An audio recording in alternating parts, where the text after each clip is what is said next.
Hello students, welcome to my new video. Today we will discuss VSEPR theory. This is valence shell electron pair repulsion theory. According to this theory, we can explain geometry and the shape of the molecule. तो आज हम इसको discuss करेंगे। इस theory में जो बातें कही गई हैं कि कैसे आप स्ट्रक्चर को, उसके शेप को डिफाइन करेंगे, कैसे पता चलेगा कि कोई मॉलिक्यूल जो है आपको दिया हुआ, कोई अननोन मॉलिक्यूल आपके पास में आ जाता है और उस अननोन मॉलिक्यूल की जो जियोमेट्री है और जो शेप है या उसमें बॉन्ड एंगल है वो कैसे आपको पता चलेगा। ठीक है, किसी मॉलिक्यूल में बॉन्ड एंगल ज़्यादा होता है, किसी मॉलिक्यूल में बॉन्ड एंगल कम होता है। ये सब बातें जो है इस थ्योरी में डिटेल में एक्सप्लेन की गई है। Okay, let's see what is this postulates of VSEPR theory। पहले इसको हम डिस्कस करेंगे, क्या इसमें फैक्ट हैं, क्या क्या चीज़ें इसके अंदर दी गई हैं। Number 1, if the central atom of A molecule is surrounded by only bonding electron pair. देखिए, बॉन्डिंग इलेक्ट्रॉन पेयर होते हैं, जैसे CH4 का एक सिंपल मॉलिक्यूल हम ले लेते हैं, CH4 है, कार्बन से 4 हाइड्रोजन जुड़े हुए हैं। ठीक है ना, 4 हाइड्रोजन जुड़े हुए, चारों किस बॉन्ड से जुड़े हुए हैं? सिंगल बॉन्ड से। They are called bonding electron pair. Okay, and sometime लिखा हुआ है कि and not by non bonding electron pair, lone pair. तो आप देखते हैं CH4 में कोई भी लोन पेयर नहीं है। आउटर मोस्ट में जो वैलेंस इलेक्ट्रॉन आपको दिखाई देते हैं, 4 वैलेंस इलेक्ट्रॉन, वो 4 के 4 किससे बॉन्ड बनाए? हाइड्रोजन से। इट मीन्स कोई भी इलेक्ट्रॉन बचा नहीं है बॉन्ड बनाने से। It means non bonding electron नहीं है। बिल्कुल क्लियर रहना चाहिए आपको। बॉन्डिंग इलेक्ट्रॉन आप किसको बोलते हैं? जो बॉन्ड बनाते हैं। बॉन्ड कौन बनाते हैं? जो आउटर मोस्ट के इलेक्ट्रॉन हैं। आउटर मोस्ट के इलेक्ट्रॉन कौन हैं? वैलेंस सेल के इलेक्ट्रॉन, सबसे बाहरी कक्षा के इलेक्ट्रॉन, जो बॉन्ड बनाने में क्या करते हैं? हेल्प करते हैं। अंदर के इलेक्ट्रॉन बॉन्ड नहीं बनाते हैं। केवल आउटर मोस्ट के जो इलेक्ट्रॉन हैं वही बॉन्ड बनाने में हेल्प करते हैं। अंदर के इलेक्ट्रॉन, अगर आप उसके इनर सेल का अगर कोई इलेक्ट्रॉन बॉन्ड बनाने में यूज करना चाहते हैं तो पहले उसको क्या करना पड़ेगा? अगर वो पेयर्ड है तो आपको अनपेयर्ड करना पड़ेगा। ठीक है ना, देन जाके जो है आपको क्या करना है? बॉन्डिंग में पार्टिसिपेट कराना है। नॉर्मली अगर आपसे कोई कहता है कि बॉन्डिंग इलेक्ट्रॉन कौन होते हैं, तो आउटर मोस्ट के इलेक्ट्रॉन बॉन्डिंग इलेक्ट्रॉन होते हैं। ठीक है ना, और इसी तरह से उसमें अगर आउटर मोस्ट में सपोज लेट अगर वैलेंस ऑर्बिट में 4 इलेक्ट्रॉन हैं और 2 इलेक्ट्रॉनों ने बॉन्ड बनाया है, 2 ने नहीं बनाया है। जिसने नहीं बनाया है उसको क्या बोलते हैं आप? नॉन बॉन्डिंग इलेक्ट्रॉन पेयर बोलते हैं। और एक टर्म उसके लिए यूज किया जाता है जिसको क्या बोला जाता है? लोन पेयर बोला जाता है। केमिस्ट्री की जो बेसिक चीज़ें हैं वो बिल्कुल क्लियर रहनी चाहिए, इसमें कहीं पर कोई कन्फ्यूज़न आप बच्चों को नहीं रहना चाहिए। तो इन्हीं से पता चलता, देखिए आपको क्या क्या दिया गया है। एक तो दिया गया है electron pair, bonding electron pair, और एक दिया गया लोन पेयर। इन दोनों को लेकर के ही आप पता लगा सकते हैं कि कोई मॉलिक्यूल किस तरह का शेप लिया हुआ होगा। ठीक है ना, तो मॉलिक्यूल की जियोमेट्री रेगुलर है या इरेगुलर है वो आपको पता लगाना है। देखिए, रेगुलर जियोमेट्री किसको बोलते हैं? यहाँ पर लिखा हुआ है रेगुलर। अगर केवल आउटर मोस्ट के इलेक्ट्रॉन हैं और वो सभी इलेक्ट्रॉन बॉन्ड बनाने में यूज हो गए हैं और कोई भी उसमें नॉन बॉन्डिंग इलेक्ट्रॉन नहीं बचता है, तो उसके लिए वर्ड यूज किया जाता है रेगुलर जियोमेट्री का। ठीक है, उसमें आपको कहीं कोई कन्फ्यूज़न नहीं है। उसमें सीधा सीधा कंसेप्ट ये है कि अगर, अब मैंने नीचे टेबल में देखिए ये पहला वाला दिखा हुआ हाइब्रिडाइजेशन भी हमने दिया हुआ है। सपोज लेट आपको कोई ऐसा मॉलिक्यूल दिया जाता है जिसमें आउटर मोस्ट में वैलेंस इलेक्ट्रॉन है 2, ठीक है, और 2 के 2 यूज हो गए, 2 के 2 यूज हो गए। तो ये इट मीन्स वो क्या होगा? देखो, कोई भी उसमें लोन पेयर तो है नहीं, वो लीनियर शेप का होगा। अभी हम डिटेल में आगे बताएंगे। जैसे CO2 है, CS2 है, BeCl2 है, ये एग्जाम्पल्स आपको मिलेंगे अभी। और इनका हाइब्रिडाइजेशन आपका क्या होता है? sp होता है। ये हाइब्रिडाइजेशन हमने पहले भी डिस्कस किया हुआ है। अगर हाइब्रिडाइजेशन में थोड़ा भी प्रॉब्लम होता है तो आपको मैं दोबारा बता दूँ। अगर बॉन्डिंग इलेक्ट्रॉन पेयर 2 हैं, नॉन बॉन्डिंग इलेक्ट्रॉन पेयर यानी कि लोन पेयर नहीं है, तो आपका sp हाइब्रिडाइजेशन होगा। एक्चुअल में हाइब्रिडाइजेशन के लिए bonding electron it means sigma bond को लेते हैं, लेकिन इस पे कन्फ्यूज़न बच्चों को ये नहीं करना है, पाई इलेक्ट्रॉनों को नहीं लिया जाता है। ठीक है ना, बिकॉज मॉलिक्यूल का जो शेप डिसाइड होता है वो किससे होता है, सिग्मा बॉन्ड से डिसाइड होता है, ठीक है, पाई बॉन्ड से डिसाइड नहीं होता। पहले कौन सा बॉन्ड बनता है, सिग्मा बॉन्ड बनता है। जो बॉन्ड पहले बनेगा उसी से मॉलिक्यूल का शेप डिसाइड होगा, पाई बॉन्ड बाद में बनता है, क्योंकि शेप पहले बन चुका होगा, पाई बॉन्ड बाद में बनता है। इसीलिए आपको कहा गया है कि सिग्मा बॉन्ड से क्या होता है, शेप डिसाइड होगा। इसीलिए सिग्मा बॉन्ड को डायरेक्शनल नेचर का भी बोला जाता है। वो पर्टिकुलर डायरेक्शन में आपको क्या करेगा, डायरेक्ट करेगा कि ये above the plane, below the plane, या ट्रायंगुलर या लीनियर, इस तरह का जो होता है, ठीक है ना। तो इससे हमें क्या पता चलता है, शेप का पता चलता है। तो sp हाइब्रिडाइजेशन कब होगा, जब दो बॉन्डिंग इलेक्ट्रॉन होंगे और लोन पेयर नहीं होगा। उसी तरह से sp2 कब होगा, जब तीन इलेक्ट्रॉन पेयर बॉन्डिंग के रूप में होंगे, लोन पेयर नहीं है, तब उसमें sp2 होगा। अगर रेगुलर जियोमेट्री की मैं बात कर रहा हूँ, ठीक है। तो ये सभी रेगुलर जियोमेट्री तब है जब लोन पेयर नहीं है। देखिए लोन पेयर में हमने LP में क्या लिखा हुआ है, 0 0 0 0 किया हुआ है, ठीक है। इट मीन्स यहाँ पर केवल बॉन्डिंग पेयर है।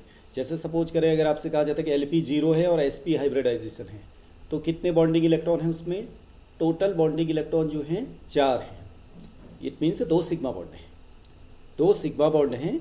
आप देख रहे हैं बॉन्डिंग इलेक्ट्रॉन में दूसरे मॉलिक्यूल, सेंट्रल एटम के साथ में दूसरा मॉलिक्यूल भी जो जुड़ा हुआ है, दूसरा एटम जो जुड़ा हुआ है, उसकी बात भी कर रहा हूँ, ठीक है। तो इसी तरह से sp2 हाइब्रिडाइजेशन है। तो अगर लोन पेयर नहीं है तो बॉन्ड तो कितने होंगे हमारे, 3 बॉन्ड होंगे। देखिए p2 है, एक ऐसे है, 2 और 1 3, इस तरह से आपको काउंट करना होता है, ठीक है। और अगर sp3 है, देखिए sp3 हाइब्रिडाइजेशन है, तो इसका मानी बॉन्डिंग इलेक्ट्रॉन तो हमारे डबल कर दीजिएगा आप, बॉन्ड कितने होंगे, 4 होंगे, 4 2 जा 8 क्या होंगे आपके टोटल बॉन्डिंग इलेक्ट्रॉन होंगे। ऐसा भी कभी पूछा जा सकता है। देखिए बॉन्डिंग इलेक्ट्रॉन्स दोनों के आएंगे जो एटम जुड़े हुए हैं। अभी मैं स्ट्रक्चर आपको दिखाता हूँ आगे, तब पता चलेगा।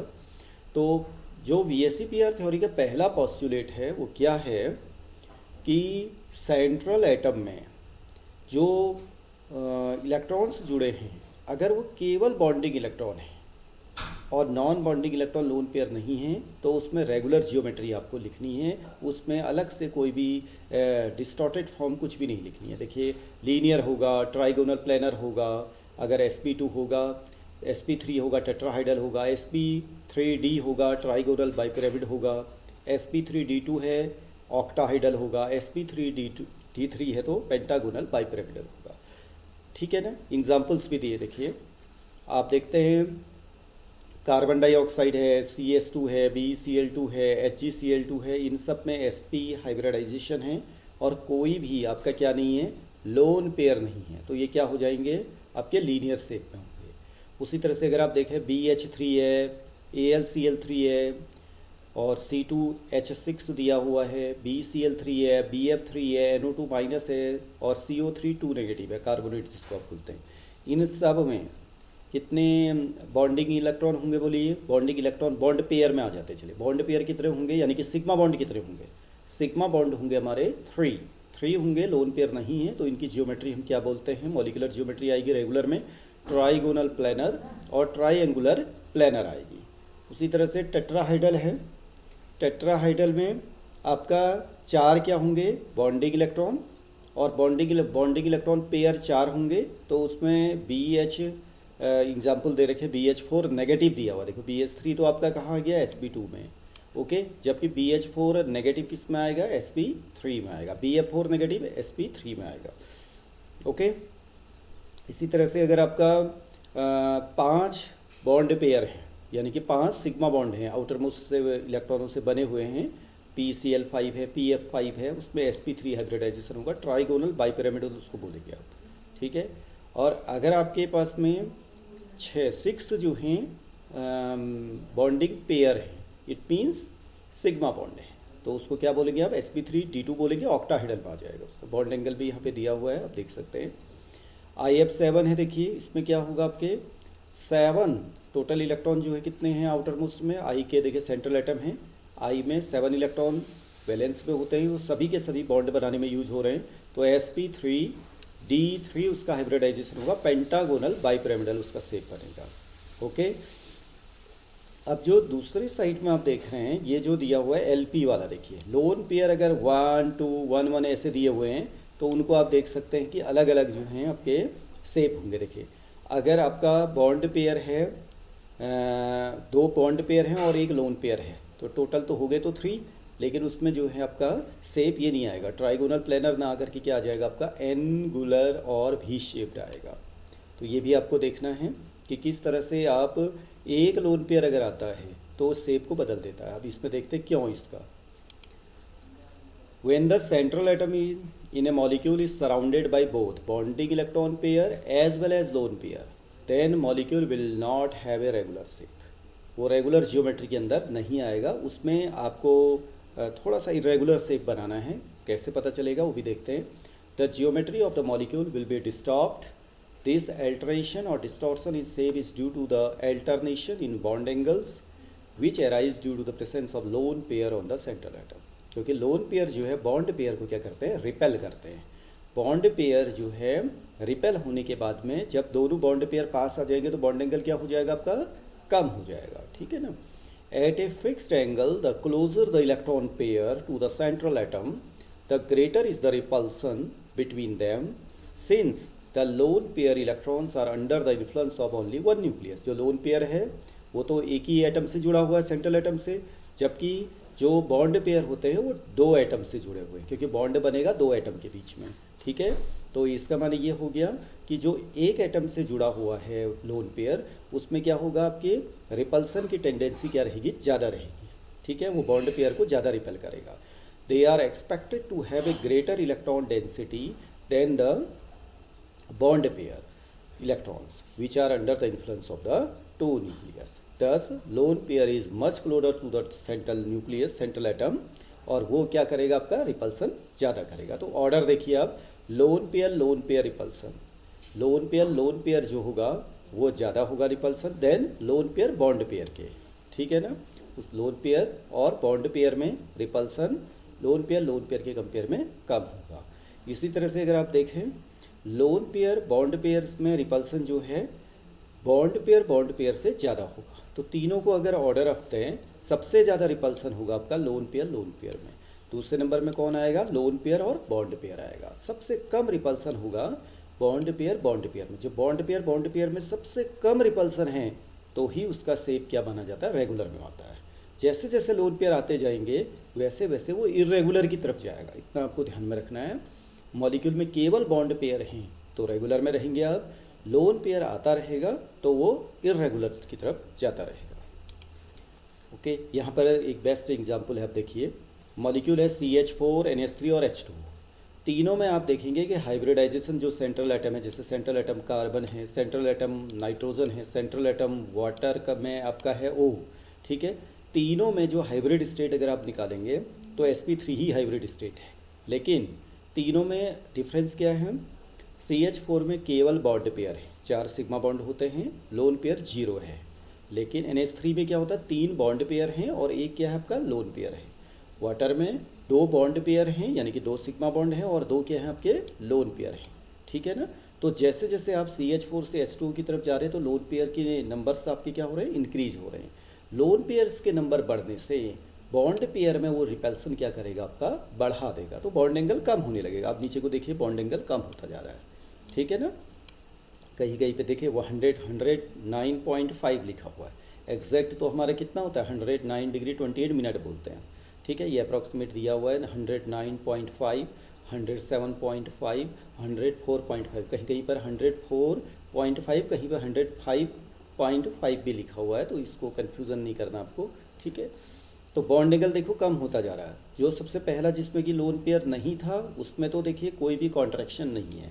ठीक है, लेकिन 2 डिग्री 4 डिग्री कम होता जा रहा है। कौन कम कर रहा है इसको, लोन पेयर रिपल्सन कर रहा है बॉन्ड पेयर को, तो बॉन्ड पेयर जो है पास आ रहा है, तो इसकी वजह से जो है बॉन्ड एंगल क्या होता जा रहा है, कम होता जा रहा है। लोन पेयर क्या कर दे रहा है, बॉन्ड पेयर को रिपेल कर रहा है, तो बॉन्ड पेयर क्या आ रहे हैं, पास आ रहे हैं, इस वजह से ऐसा हो रहा है। ये आपको ध्यान में रखना है। तो ऐसी दूसरी कंडीशन है, देखिए सपोज करें कभी कभी क्या होता है कि आप इन एग्जांपल्स को देखिए, P सेंट्रल एटम सेम है, P तीनों में, लेकिन जो उससे जुड़े हुए अटैच्ड एटम हैं उसमें Pi3 है, PBr3 है, PCl3 है। तो होता ये है कि जैसे जैसे इलेक्ट्रोनेगेटिविटी जो है घटती जाती है, इलेक्ट्रोनेगेटिविटी घटती जाएगी, एटम का साइज भी बढ़ता जाएगा, वैसे वैसे बॉन्ड एंगल क्या होता है, बढ़ता चला जाता है। अब देखिए PCl3 में जो बॉन्ड पेयर के बीच में बॉन्ड एंगल है वो 100 डिग्री है, लेकिन PBr3 में 101.5 आ गया, PI3 में 102 आ गया। ठीक है, तो एक पॉस्टुलेट्स ये भी हो गया। एक फोर्थ नंबर पे क्या है, bond angles involving multiple bonds are generally larger. थोड़ा सा अंतर आएगा उसमें, क्योंकि मल्टीपल बॉन्ड होने की वजह से generally larger than the those involving only single bond. However the multiple bonds do not affect the geometry of molecule, क्योंकि मॉलिक्यूल का जो शेप है वो सिग्मा बॉन्ड पहले ही डिसाइड कर देते हैं इसलिए। इसी तरह से फिफ्थ पॉस्टुलेट्स में देखिए, repulsion between electron pair in filled shells are larger than the repulsion between the electron pair in incompletely filled shell. अब यहाँ पर दो एग्जाम्पल दिए हैं, देखिए H2O का है 105.5 लिखा हुआ है, H2S है आपका 92.2 लिखा हुआ है, देखिए। ठीक है, तो H2S में जो है आपका रिपल्सन क्या होगा, आपके ज़्यादा होगा। एक्चुअल में H2S में आपके जो सेंट्रल एटम है उसको देखना, H2O में तो आपका क्या है, सेकेंड ऑर्बिट है। ठीक है, सभी इलेक्ट्रॉन सभी ऑर्बिटल जो हैं फिल्ड अप हैं, लेकिन आपके सल्फर में जो हैं, क्योंकि आप थर्ड ऑर्बिट शुरू हो जाता है तो उसमें कुछ इनकम्प्लीट्स भी होंगे। तो इनकम्प्लीट जब आपके ऑर्बिटल्स होंगे, लास्ट ऑर्बिट में अगर थर्ड ऑर्बिट है तो D ऑर्बिटल है वो इनकम्प्लीट है, तो उससे क्या हो जाएगा, देखिए repulsion between electron pairs in filled shells are larger. जो इसमें तो होगा लार्जर, बॉन्ड पेयर में रिपल्सन लार्जर होगा तो बॉन्ड एंगल ज़्यादा हो जाएगा, लेकिन इसमें जो ऑर्बिटल खाली हैं तो आपका क्या होगा, रिपल्सन कम होगा तो बॉन्ड एंगल थोड़ा सा क्या होगा, कम हो जाएगा। ये आपको ध्यान में रखना। ओके, नेक्स्ट ये हमने दिया हुआ है आपका, देखिए यहाँ पर भी स्लाइड, जैसे इलेक्ट्रॉन ग्रुप हैं, दो ग्रुप हैं, लोन पेयर नहीं है।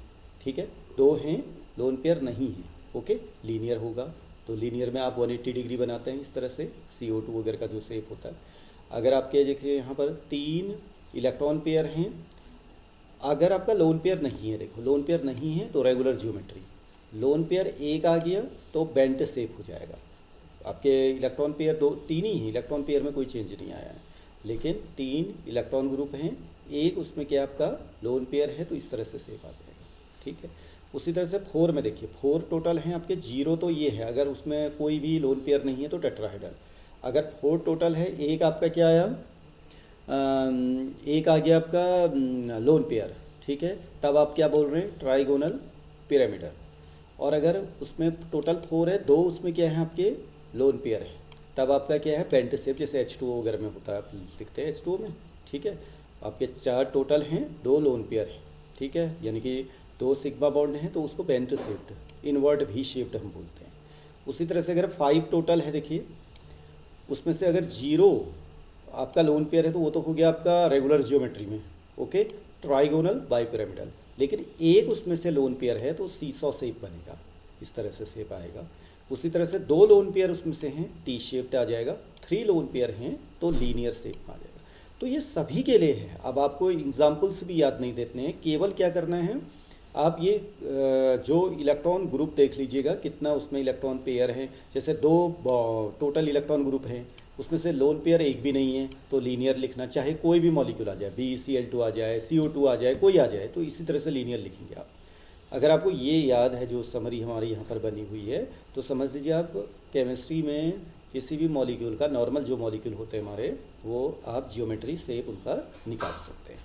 ठीक है, इसी तरह से आप एप्लीकेशन कहाँ कहाँ पर है, देखिए अब इसके जो VSEPR की एप्लीकेशन है वैसे तो मैंने काफ़ी चीज़ें आपको बता दी है। देखिए AX2 मॉलिक्यूल है, A सेंट्रल एटम है, X है, which has only 2 bond pair will be linear. ये तो लीनियर होगा, रेगुलर जियोमेट्री में है, अगर लोन पेयर नहीं है। देखिए जैसे BeCl2 है, CaCl2 है, CO2 है। अब हम आते हैं AX3 टाइप मॉलिक्यूल। देखिए AX3 टाइप मॉलिक्यूल में, AX3 में हमने क्या करना, देखो AX3 तीनों बॉन्ड है, देखिए X तीनों सिग्मा बॉन्ड है। कहीं पर क्या हो सकता है, AX2 में 2 बॉन्ड हैं, एक लोन पेयर है। ठीक हो गया, तो दोनों में जो शेप हो जाएगा, देखिए क्या हो रहा है, और AX2 with a lone pair of electrons on the central atom A, that is AX2E, AX2E, lone electron pair lone pair के रूप में है। Then the molecule will be triangular. अब आप देख रहे हैं फर्स्ट मॉलिक्यूल जो है BCl3SF3, ये आपका तो क्या होगा, रेगुलर जियोमेट्री में आ गया, देखिए रेगुलर में ये वाला, लेकिन ये थोड़ा सा इरेगुलर होगा। ओके, ये इरेगुलर हो गया तो ये आपका क्या रहेगा, पिरामिडल में चला जाएगा। पिरामिडल कुछ थोड़ा सा शेप जो है आपका चेंज हो जाएगा। ओके, अब इधर देखिएगा, यहाँ एक मॉलिक्यूल दिया हुआ है आपका AX4, एक मॉलिक्यूल दिया हुआ है AX3 विथ लोन पेयर, ठीक है। एक मॉलिक्यूल दिया हुआ है AX2 विथ 2 लोन पेयर। चारों में हाइब्रिडाइजेशन क्या है आपका, sp3 है। पहला आपका अगर देखें एग्जाम्पल यहाँ पर दिया हुआ, देखिए CH4, CCl4, SiCl4, GCl4, इन सब में आपका यही होगा टेट्राहाइड्रल शेप में। लेकिन दूसरे वाले में देखिए NH3, PCl3, AS2O3, ये सेकेंड वाले में एक लोन पेयर के साथ में, तो ये पिरामिडल में आ जाएगा, ठीक है। उसी तरह से थर्ड में आप देखिए ये 2 लोन पेयर वाला है तो H2O SeCl2 2 लोन पेयर में आ जाएगा, इन्वर्ट भी शेप जिसको हम बोलते हैं, ठीक है। सेम उसी तरह से अगर आप चले जाएंगे AX5 जैसे PCl5 है, अब उसमें लोन पेयर वगैरह होंगे तो आप देखते हैं अगर एक लोन पेयर है तो AX4E टाइप में आ जाएगा, ठीक है। ये शेप इस तरह से बन जाएगा आपका। अगर आपका उसमें कोई भी लोन पेयर नहीं है, AX5 दिया हुआ है जैसे, कोई भी लोन पेयर नहीं है, ठीक है, तो क्या हो जाएगा उसका, ट्राईएंगुलर बाईपिरामिडल AX5 में, ठीक है। AX5 में ट्राईएंगुलर बाईपिरामिडल, यानी कि ट्राईएंगुलर बनाएंगे आप, एक ट्राइंगल बनाएंगे, ऊपर एबव द प्लेन और बिलो द प्लेन क्या लगा देंगे, जो 2 एटम और जुड़े हुए हैं वो लगा देंगे, तो वो उसको हम बोलते हैं क्या, ट्राईएंगुलर बाईपिरामिडल, ठीक है। और अगर एक लोन पेयर आ गया तो वो इरेगुलर में चला जाएगा और वो टेट्राहाइड्रल बन जाएगा, इरेगुलर टेट्राहाइड्रल, ओके। और 2 लोन पेयर आ गए तो टी शेप्ड में चला आता है, 3 लोन पेयर आ गए तो लीनियर में चला आता है। ये काफ़ी इंटरेस्टिंग है, एक एक करके लोन पेयर बढ़ाते जाओगे तो वो जो है लीनियर तक में भी पहुंच जाएगा, ठीक है। ये यहाँ पर एग्जांपल्स आपके सामने रखे हुए देखिए, पहला जैसे AX5 टाइप पे है, देखिए PCl5, उसी तरह से एक लोन पेयर आ गया, जैसे यहाँ पर देखिए SF4, PeCl4, फिर 2 लोन पेयर आ गए ClF3, PrF3, फिर 3 लोन पेयर आ गए देखिए XeF2, ये सब लीनियर में चले आएंगे। ICl2 linear, I3 negative linear, ये मॉलिक्यूल अधिकतर जो है कंपटीशन में पूछे जाते हैं, ICl2 नेगेटिव, I3 नेगेटिव, तो ये हैं आपके लीनियर में आ जाएंगे। इसी तरह से नेक्स्ट मॉलिक्यूल आ गया, if the molecule is AX6 और AX5E और AX4E2, AX6 will be octahedral, AX5E will be square pyramidal and AX4E2 will be square planar। तो अलग अलग शेप में हैं, जैसे X अगर AX6 है तो SF6, WF6 टंगस्टन, और उसी तरह से XI एक मॉलिक्यूल दिया हुआ है जिसमें एक लोन पेयर है तो BrF5, IF5, उसी तरह से 2 अगर लोन पेयर हैं तो आप I जैसे एग्जाम्पल ICl4 नेगेटिव या XeF नेगेटिव, ओके।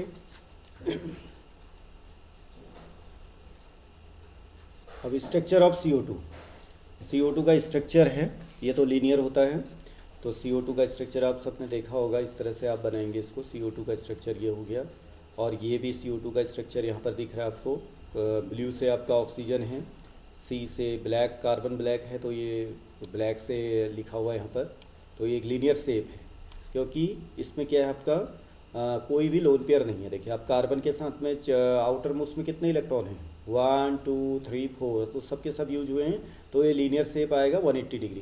केवल सेंट्रल एटम के ही लोन पेयर बॉन्ड पेयर आपको देखने हैं, साइड वालों को नहीं देखना है, इनको नहीं देखना आपने, ठीक है ना। लोन पेयर और बॉन्ड पेयर किसके देखने हैं, सेंट्रल एटम से जुड़े हुए, ओके ओके। दूसरा मॉलिक्यूल है जैसे अमोनिया का है, देखिए NH3 है, एक लोन पेयर है और 3 बॉन्ड पेयर है, तो ये आ जाएगा आपका क्या, पिरामिडल। तो लोन पेयर जो है आपका ये लोन पेयर जो आपको यहाँ पर दिखाई दे रहा है, ये बॉन्ड पेयर को रिपेल करेगा, ये लोन पेयर जो है बॉन्ड पेयर को रिपेल करेगा, तो ये जो है पास आ जाएंगे। ये जब पास आएंगे तो बॉन्ड एंगल क्या हो जाएगा, कम हो जाएगा। आपने देखा 107.5 में पहुँचा हुआ है, ठीक है, जबकि CH4 कितने में होता है, 109.5, ओके। उसी तरह से यहाँ देखिए H2O और H3O पॉजिटिव का दिया हुआ है ये। तो H2O आप देखते हैं दो लोन पेयर हैं, यहाँ पर दो लोन पेयर हैं। लोन पेयर आपस में रिपेल करेंगे, ठीक है। जब लोन पेयर आपस में सबसे ज़्यादा रिपल्सन लोन पेयर में होता है। लोन पेयर आपस में रिपल्सन करके ये जो बॉन्ड पेयर को जो है डिस्टर्ब करेंगे, यहाँ से भी बॉन्ड पेयर को डिस्टर्ब करेंगे, तो ये पास आ जाएगा। तो कहाँ तक पहुँच जाएगा, 105.5 का है या 104 पॉइंट, ये दोनों ही लिखा जाता है कहीं। 104.5 डिग्री बॉन्ड एंगल बन जाएगा आपका, ज़्यादा जो माना जाता है 104.5, ठीक है। यहाँ पे आ जाएगा आपके, ओके। तो उसी तरह से अगर इसी में एक H आप लगा देते हो, देखिए इसमें एक H लगा देते हो, H+ लगा देते हो, तो आपका क्या बन जाता है, हाइड्रोनियम आयन बन जाता है। तो हाइड्रोनियम आयन में क्या हो जाएगा, एक लोन पेयर बचेगा। अब आपका एक लोन पेयर बचेगा, एक लोन पेयर तो H+ के लिए यूज हो गया, तो ये इक्विवेलेंट टू किसके चला जाएगा, NH3 के चला जाएगा। ये NH3 के हो जाएगा, तो ये आइसो इलेक्ट्रॉनिक विथ, देखिए NH3 भी यहाँ पर बना है, तो NH3 और H3O पॉजिटिव का शेप एक जैसा होगा, ओके। दोनों पिरामिडल आपके आ जाएंगे। फिर नेक्स्ट में आपको देते हैं एक मॉलिक्यूल और दिया है, देखिए SF4, ओके। ये SF4 में क्या है आपका, सीसॉ स्ट्रक्चर हो जाता है। देखिए SF4 में S के आउटर मोस्ट में कितने इलेक्ट्रॉन होते हैं, S के आउटर मोस्ट में 6 होते हैं। देखिए 1 2 3 4 5 6, 4 तो बॉन्ड बनाने में यूज हुए हैं, एक बच गया आपका, तो ये सीसॉ बन गया। देखिए ये दो यहाँ पर ऐसे हो गए, एक यहाँ पर आप जो है एक कोई व्यक्ति यहाँ बैठ सकता है, कोई व्यक्ति यहाँ बैठ सकता है, तो सीसॉ बोलते हैं इसको। बॉन्ड एंगल आप देख सकते हैं, देखिए जो ये FF है इसके बीच में 102 डिग्री है, जबकि आप इस F जो ये एक्सियल यहाँ पर एक एक्सिस में लगे हुए इस तरह से, एक ऊपर है और एक above the plane below the plane, अगर आप इसको बोले ऊपर की तरफ और बिलो की तरफ, तो इनके बीच में तो 173 है, बीच में जो है आपका क्या है 102 है, ठीक है ना। इस तरीके से ये आ गया।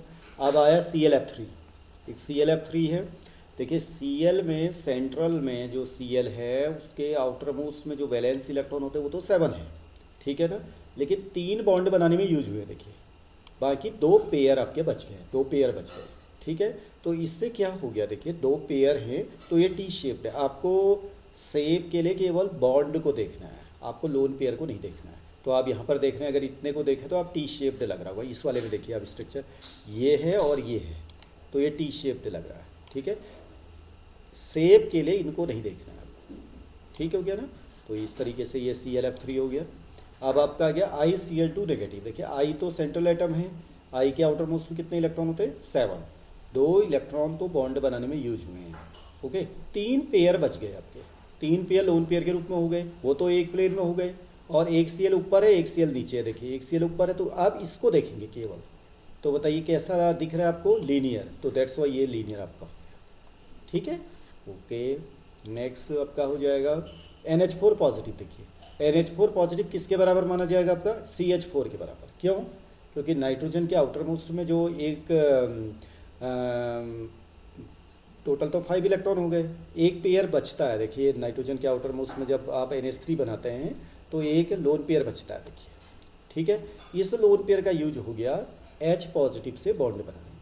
तो अब आपके कोई भी लोन पेयर नहीं बचे, तो इट मीन्स ये जो आपका NH4 पॉजिटिव है ये टेट्राहाइडल के अंदर आ जाएगा। किस में पहुंच जाएगा, टेट्राहाइडल, जो कि 109.5 डिग्री में आ जाएगा, इक्विवेलेंट टू आपका क्या है, CH4, ठीक है। NH3 तो आपको मालूम ही 107.5 ये होता है, ओके। अब यहाँ पे और भी एक समरी बनी हुई है, देखिए BF2 है। BF2 में बॉन्डिंग इलेक्ट्रॉन 2 हैं, नॉन बॉन्डिंग इलेक्ट्रॉन 0 हैं, लोन पेयर नहीं है तो लीनियर में आ जाएगा, ठीक है। BF3 है, 3 बॉन्डिंग है, ये 0 है तो रेगुलर, ट्राइगोनल, प्लेनर। CH2 है, केवल CH2, देखो कार्बिन जिसको बोलते हैं, कार्बिन बोलते हैं, तो ये 2 पेयर है। देखिए 2 पेयर ये हो गए आपके बॉन्डिंग, एक लोन पेयर है, तो इट मीन्स ये रेगुलर में नहीं आएगा, बेंट शेप्ड आ गया। किसके इक्विवेलेंट, वाटर के इक्विवेलेंट। CH4 tetrahedral regular. जो 0 लोन पेयर वाले हैं, देखिए नॉन बॉन्डिंग में 0 0 0, ये रेगुलर वाले हैं, ठीक है। तो ये आपको ध्यान रखना, ये पहले भी मैंने और भी डिस्कस कर लिया प्रीवियस स्लाइड्स में, ओके। अब लिमिटेशंस है कुछ VSEPR थ्योरी की। This theory is not able to predict the shapes of certain transition element. जो कॉम्प्लेक्स मॉलिक्यूल हैं, जो ट्रांजिशन एलिमेंट्स के बनते हैं, उसको एक्सप्लेन करने में इस VSEPR थ्योरी को प्रॉब्लम्स हैं। उसी तरह से second, this theory is unable to explain the shapes of certain molecules with an inert pair of electrons. उसी तरह से थर्ड है, this theory is unable to explain the shapes of molecules having extensive delocalized pi electron system, जिसमें क्या होता है आपका resonance वगैरह होता है, तो उसमें भी थोड़ा सा क्या है VSEPR थ्योरी को प्रॉब्लम्स आती है कि वो एक्सप्लेन नहीं कर पाती ये theory. This theory can not explain the shapes of molecules which have highly polar bonds. Highly polar bonds है तो एक तरफ को जो है बॉन्डिंग इलेक्ट्रॉन जो है शिफ्ट हो जाते हैं, तो उसका भी स्ट्रक्चर जो डिस्टर्ब होगा वो किस तरीके से या किस लेवल तक वो डिस्टर्ब होगा, ये सब चीज़ें भी VSEPR थ्योरी में एक्सप्लेन नहीं किया गया। तो that's why these are the limitations. Okay, now thank you very much and see you in next lecture. Okay, thank you.